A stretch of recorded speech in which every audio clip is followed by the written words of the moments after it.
सोचिए एक दिन सुबह आप उठते हैं, खबर चल रही है, शेयर बाजार क्रैश हो गया, आपका पोर्टफोलियो पूरा लाल, आपका व्हाट्सएप ग्रुप में हलचल शुरू।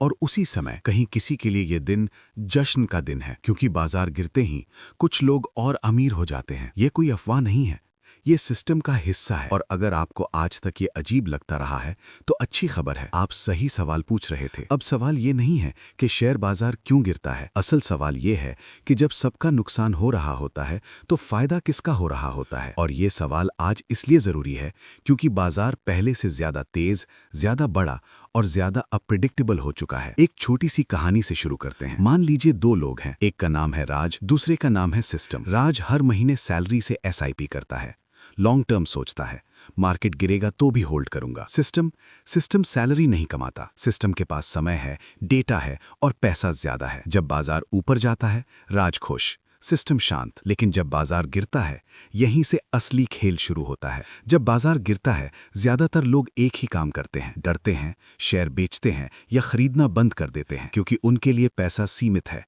नुकसान असली है और धैर्य महंगा। लेकिन सिस्टम के लिए गिरावट का मतलब है सेल। अब यहाँ एक बात समझनी जरूरी है, बाजार कोई दुकान नहीं है जहां सब एक जैसे दाम पर खरीदते बेचते हो। बाजार एक नीलामी है, हर सेकंड, हर शेयर के लिए। और नीलामी में जिसके पास धैर्य और पैसा होता है वही शेयर्स की कीमत तय करता है। जब बाजार गिरता है कई बड़े खिलाड़ी अचानक बहुत एक्टिव हो जाते हैं।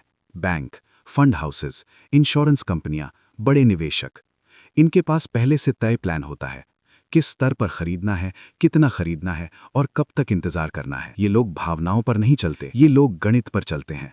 अब कड़वा सच सुनिए, जब आप डर के कारण बेचते हैं कोई ना कोई खरीद रहा होता है, और हर कोई आप जैसा नहीं होता। वो वही होता है जो अगले उछाल के लिए पहले से बैठा होता है। अब यहां आता है एक छुपा हुआ मैकेनिज्म। मार्केट गिरता है, कीमतें सस्ती होती हैं, लेकिन सस्ती किसके लिए? जिसके पास कैश है। और कैश सिस्टम के पास सबसे ज्यादा होता है जब बाकी सबके पास सबसे कम। 2008 की मंदी याद है, 2020 का कोविड क्रैश, हर बार एक पैटर्न दिखता है, पहले डर, फिर गिरावट, फिर चुप्पी। और उसी चुप्पी में धीरे धीरे बड़े खिलाड़ी खरीदते हैं। कोई टीवी डिबेट नहीं, कोई शोर नहीं, बस डेटा और धैर्य। अब कमाल देखिए, जब बाजार ऊपर जाता है तो खबरें आती हैं अब निवेश करें, जब बाजार गिरता है तो खबरें आती हैं रुक जाइए, यानी ऊपर खरीदो नीचे डरो। और यही आदत किसी और के लिए दौलत बनाती है। अब थोड़ा और अंदर चलते हैं। कुछ लोग गिरते बाजार में सिर्फ खरीदते नहीं, वो गिरावट पर कमाते भी हैं। शॉर्ट सेलिंग, ऑप्शंस, हेजिंग, ये शब्द डरावने लगते हैं, लेकिन कॉन्सेप्ट बहुत साधारण है। अगर आपको पता है कि भीड़ क्या करने वाली है तो आप पहले से पोजीशन ले सकते हैं। भीड़ डरती है, सिस्टम अनुमान लगाता है। भीड़ प्रतिक्रिया देती है, सिस्टम तैयारी करता है।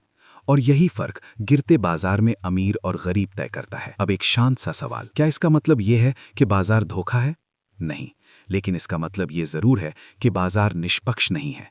यहां सबको एक जैसा मौका नहीं मिलता। किसी के पास जानकारी जल्दी आती है, किसी के पास ज्यादा पैसा होता है, किसी के पास समय की आजादी होती है, और सबसे बड़ी बात, किसी को मजबूरी नहीं होती गलत समय पर बेचने की। अब जरा जूम आउट करते हैं। जब बार बार गिरावट पर वही लोग खरीदते हैं और उछाल पर वही लोग बेचते हैं तो दौलत धीरे धीरे ऊपर की ओर खिसकती जाती है। ये एक दिन में नहीं होता, ये सालों में होता है, शांति से, कानूनी तरीके से। और बाहर से देखने पर सब कुछ मार्केट मूवमेंट लगता है, लेकिन अंदर से ये एक ट्रांसफर है, डर से धैर्य की ओर, जल्दबाजी से योजना की ओर। अब आखिरी बात, जब अगली बार बाजार गिरे तो ये मत पूछिए कि अब क्या होगा, ये पूछिए कि कौन खरीद रहा है और क्यों। क्योंकि बाजार का असली सबक चार्ट में नहीं होता, वो इंसानी व्यवहार में होता है। और शायद सबसे असहज सवाल ये है कि अगर हर गिरावट में कुछ लोग और अमीर हो जाते हैं तो असली रिस्क बाजार में है या उसे समझे बिना उसमें बने रहने में। इस बारे में जरूर सोचना, और ऐसे और दिलचस्प वीडियोस के लिए चैनल को फॉलो जरूर करें। और अगला वीडियो किस टॉपिक पर चाहिए कमेंट में बताइए।